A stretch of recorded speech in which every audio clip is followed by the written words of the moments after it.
Voilà, puis là tu fais comme tu veux. Bon bah salut tout le monde. Je fais la deck profile top 1. Matmake.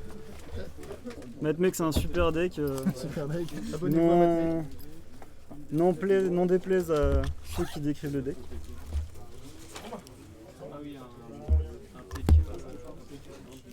Alors, au niveau des ratios, forcément, les circulars, qui est vraiment d'usage, la carte fait trop de trucs, elle est trop puissante. C'est quoi le mieux? On reste là ou celui-là? Je suis à 3 diamètres, meilleure norme du deck. Elle apporte l'Omni-Negate, permet de tourner autour du Nibiru, elle est super forte. Je suis à 2 Sigma. J'étais redescendu à 1 à un moment donné. Mais vu que là j'ai apporté quelques modifications à mon deck, parce qu'avant je jouais les Firewall, j'ai préféré remettre quelques extenders, donc un deuxième Sigma. J'ai 2 soustractions et une addition.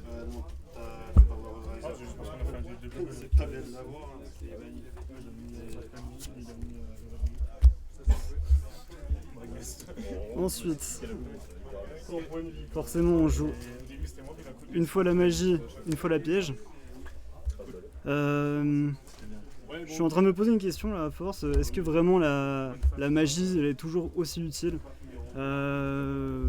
Peut-être qu'un jour je pense qu'elle sera carrément cut parce que je la résous.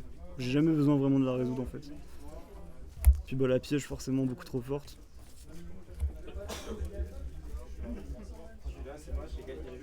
Au niveau des extenders. Ah oui, déjà, j'ai rajouté ça dans le deck. Sakitama. x2. Avant, je jouais les Firewall, parce que je trouvais qu'il y avait un meilleur follow-up. Et puis, étant donné que je joue Terra Earth, je trouvais ça intéressant aussi d'avoir la protection avec Firewall Defensor dans le cimetière. Mais Raiden m'a expliqué que c'était sûrement mieux de jouer les Spirits. Du coup, j'ai testé pour le tournoi. Je les ai pas beaucoup résolus. Mais ils étaient là et puis ils étaient bien agréable. 3 Exit parallèle. Exit parallèle il est trop fort, il permet Exit parallèle plus n'importe quel entrap. Monstre, je parle. C'est full combo. Petite carte un peu spicy, je joue un poissagiste. Quand j'arrive à la combo Terra Earth et que à la fin je peux me permettre de foolish avec l'effet rapide, j'envoie point sagiste, je le reborn et très souvent ça me permet de finir sur Terra Earth plus Itool. Mais ça pareil peut-être que ça cuttera au bout d'un moment. 3 Signet Ménage, ça c'est normal. 3 Small World. C'est d'usage dans le deck et je pense pas que ça peut être amené à être réduit. Donc voilà, ça c'était pour le deck maintenant. Ensuite au niveau des free spots, je joue 3 cross-out. Cross-out ça me permet, ça surprend toujours cette carte. Très souvent quand je déroule full combo et que je l'ai en main et que du coup les gens ils sont ravis de résoudre leur Nibiru, on chaîne cross-out, ça fait un peu bégayer l'adversaire et ça fait toujours son petit effet. Je pense que dans un format où il y a quand même beaucoup d'entraps, je trouve, je continuerai à la jouer, elle est trop bien cette carte, je l'adore. 3 drôles. 3 drôles, c'est... Voilà, cette carte est vraiment trop cool, elle permet complètement de cut certaines stratégies de deck. Là sur le dernier duel j'étais contre Dark World. C'est lui qui m'a fait qui m'a fait piocher le drôle pendant la partie. Et du coup bah après c'était un peu fin de tour quoi. 3 H. Donc j'essaie de la mettre parce que j'essaie de me protéger un peu du mashup branded, même si aujourd'hui je pense que juste une hache ça permet pas de bloquer le deck. Mais bon, je pense que ça fait toujours son taf, puis c'est une entrap qui est vachement versatile, je l'aime beaucoup. 2 infinis éphémères, peut-être la méta 3, pourquoi pas. 2 Book of Moon. Et 2 TTT. Et ensuite, j'ai un Veiler. Yep. et un numéro. Alors ça c'est vraiment pour les targets cross-out.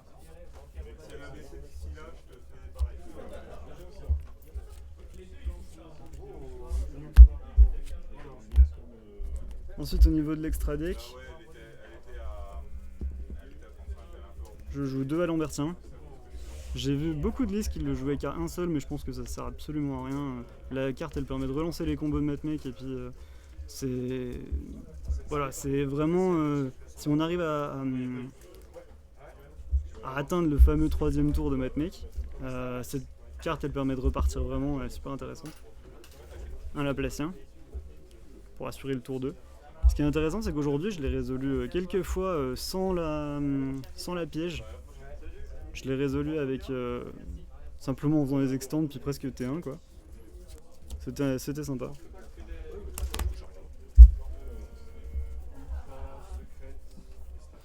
Ensuite,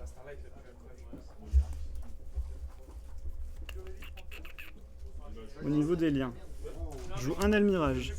Almirage, il permet d'avoir accès à un Cyberse quand on a juste des entraps en main. Il permet de norm une entrap, genre norm une hache ou une Ghostbell, et partir sur un Cyberse. Et puis si on a un Exceed en main, ça fait full combo. Linguribo c'est pareil. On norme un monstre et puis si on a Exceed en main, on fait full combo. Ensuite, je joue 2 Mage Splash. Je trouve que c'est une carte dans les decks Cyberse qui est... en fait, je me demande si c'est pas la meilleure lien Cyberse, la meilleure lien de Cyberse. Elle permet vraiment de link climb super facilement. Ses conditions d'invocation, elles sont hyper vastes. Moi, je joue que des Cyberse dans le deck pratiquement. Donc voilà, ça permet juste de monter quoi. C'est toujours très pratique.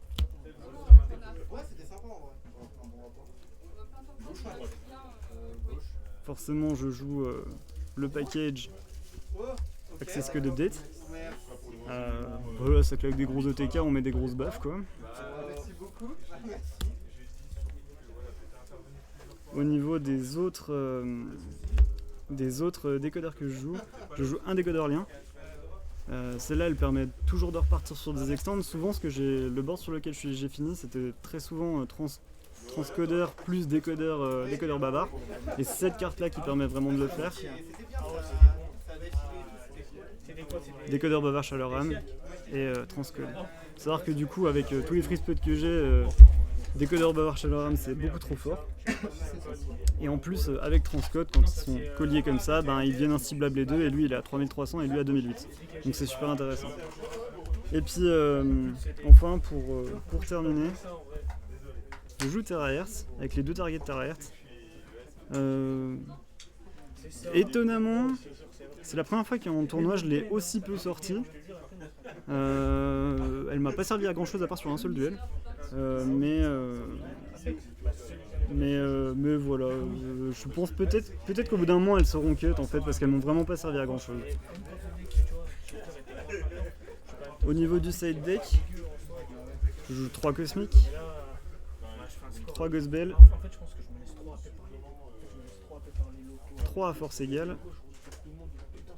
2 orages foudroyants, mais en vrai je me rends compte que j'aime pas trop cette carte.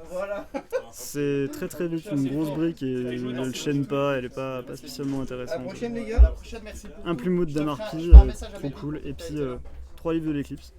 Je pense que le livre de l'éclipse elle sera encore très jouable et voilà, c'est une très bonne carte. Magie rapide elle peut se chaîner, c'est super cool. Voilà. Au niveau des mashups, j'ai Game 1.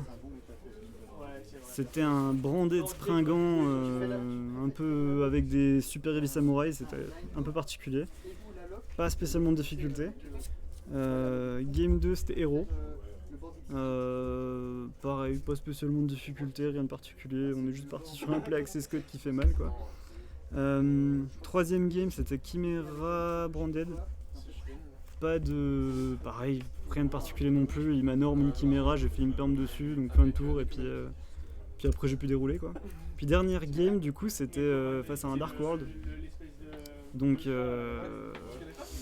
la première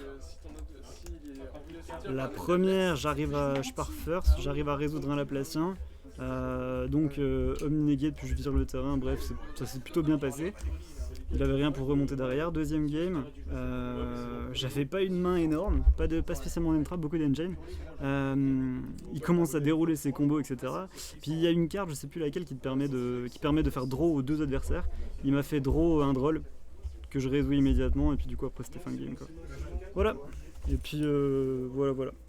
Puis sinon, au niveau des remerciements, je remercie JDC parce que c'était un super tournoi. Et Raiden pour le stream. Et puis voilà quoi. A plus.